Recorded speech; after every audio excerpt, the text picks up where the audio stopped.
Good morning, you guys. I hope everyone is having a blessed Friday. I am on my way to work. It is almost 8 o'clock in the morning.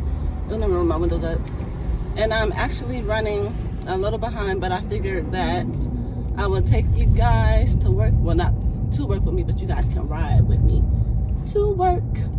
Because I feel like God will always give you a message through something.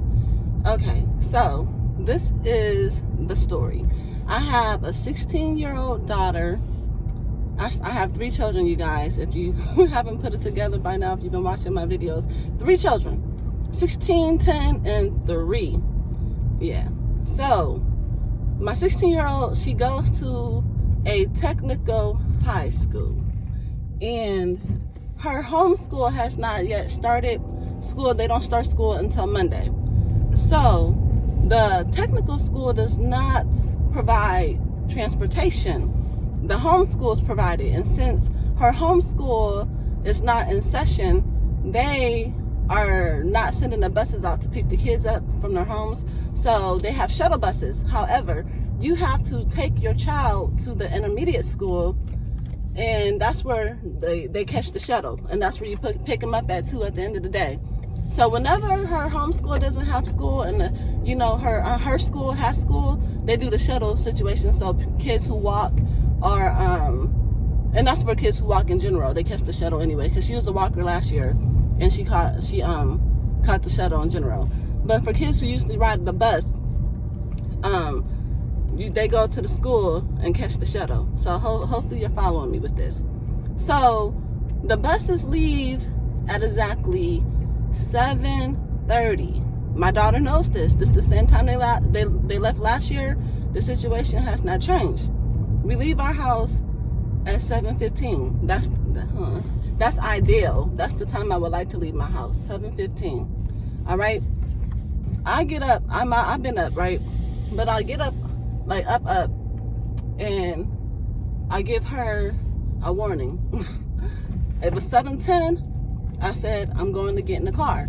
When I say I'm going to get in the car, that means you got about 5 minutes before you need to be in that car, because I have to go pull it out the garage and whatnot. Listen, I'm sitting there. Y'all know I don't got no gas. If y'all seen that short I recorded, I ain't got no gas up in this car, right? So I'm sitting there, and I done lost a whole gallon of gas waiting on this child to come out the house. By the time she comes out the house, it is like 7:23. And y'all, I'm gonna have to talk to some people who got some teenagers, okay? Because I know I'm not the only one going through this. But it ain't even just the fact that she moves slow as molasses. But all right, let me stay on track, because there's some other things that I want to talk about concerning this child, but in her teenage ways. Anyway, she gets in the car, and I'm like, Nari, that's her name. We have to be at that school at 7:30. Do you think we gonna make it? She was like, no. I said, well, I can't take you to your other school because I got to go to the gas station and get gas, and I ain't got my purse. So unless you got some gas money, we're going to have to make it to the school.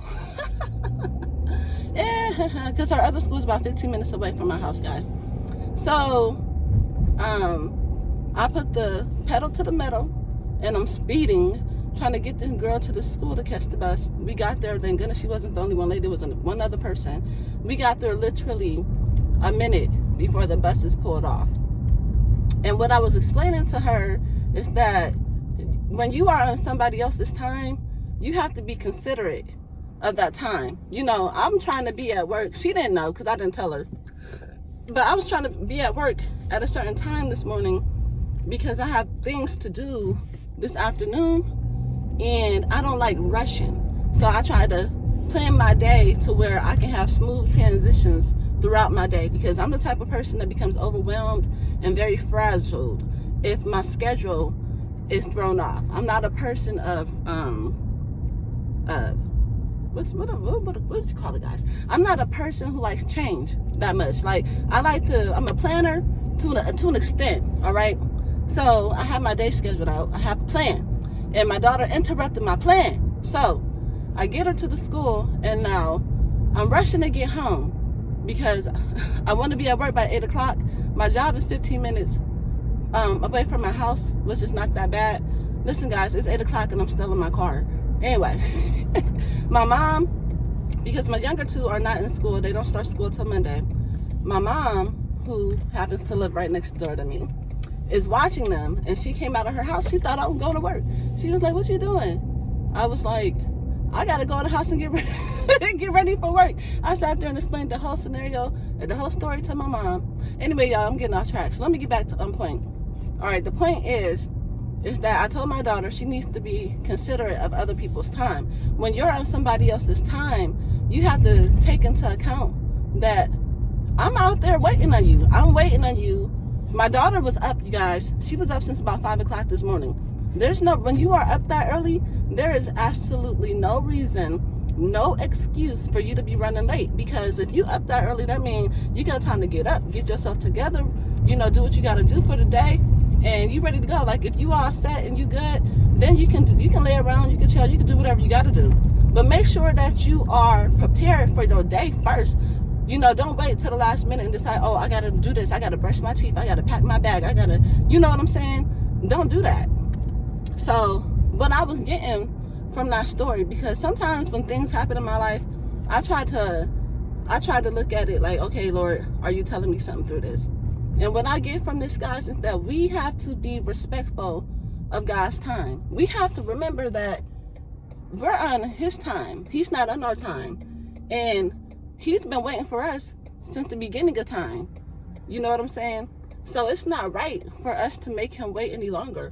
When he gives, thank you, God. Woo, woo, woo, woo, woo, hallelujah. When he gives you that call, when he gives you that warning, and he tells you that he's waiting for you, that he's ready for you to come, that's what he means. That's what he means. It doesn't mean procrastinate and take your little old time, because he has a plan. You know what I'm saying? That's what it means when it says that you were created for a time such as this, because you were born at a certain time, a certain date, a certain time, a certain year, for a certain time such as this. I was born in 1982.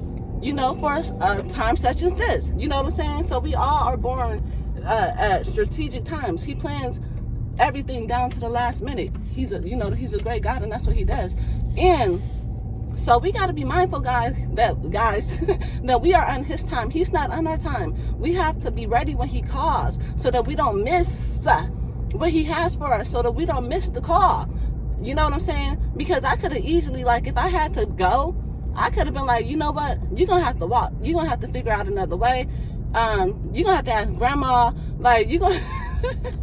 I ain't taking you because I'm trying to get to work. You know what I'm saying? I could have did that to her, but I didn't.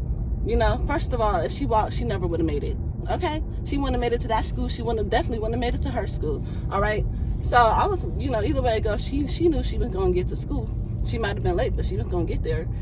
However, she was very inconsiderate and disrespectful, in the sense that she wasn't considering that her mother had other things to do. Like, we don't consider that our father has other things to do. He sits and he waits patiently for us to do what he asks us to do. It's not right for us to sit there and to act like we own our time. We don't own our time.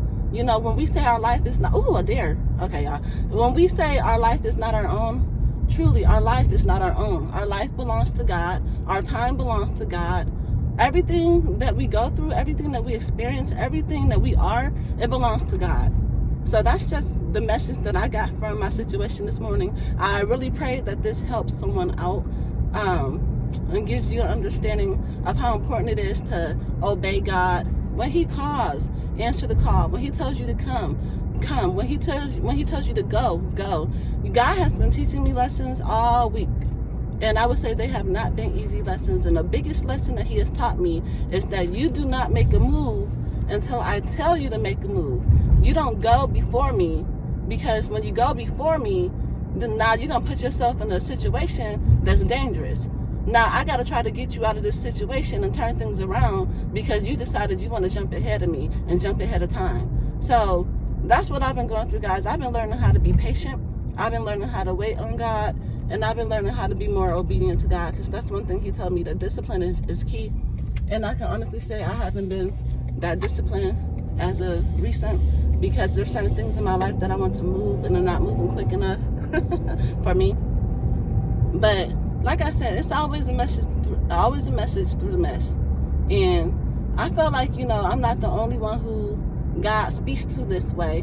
When you are going through something in your life, sometimes you need to sit back and just evaluate the situation and say, okay, Lord, are you trying to tell me something? So anyways, I pray that this helps someone out, and shalom.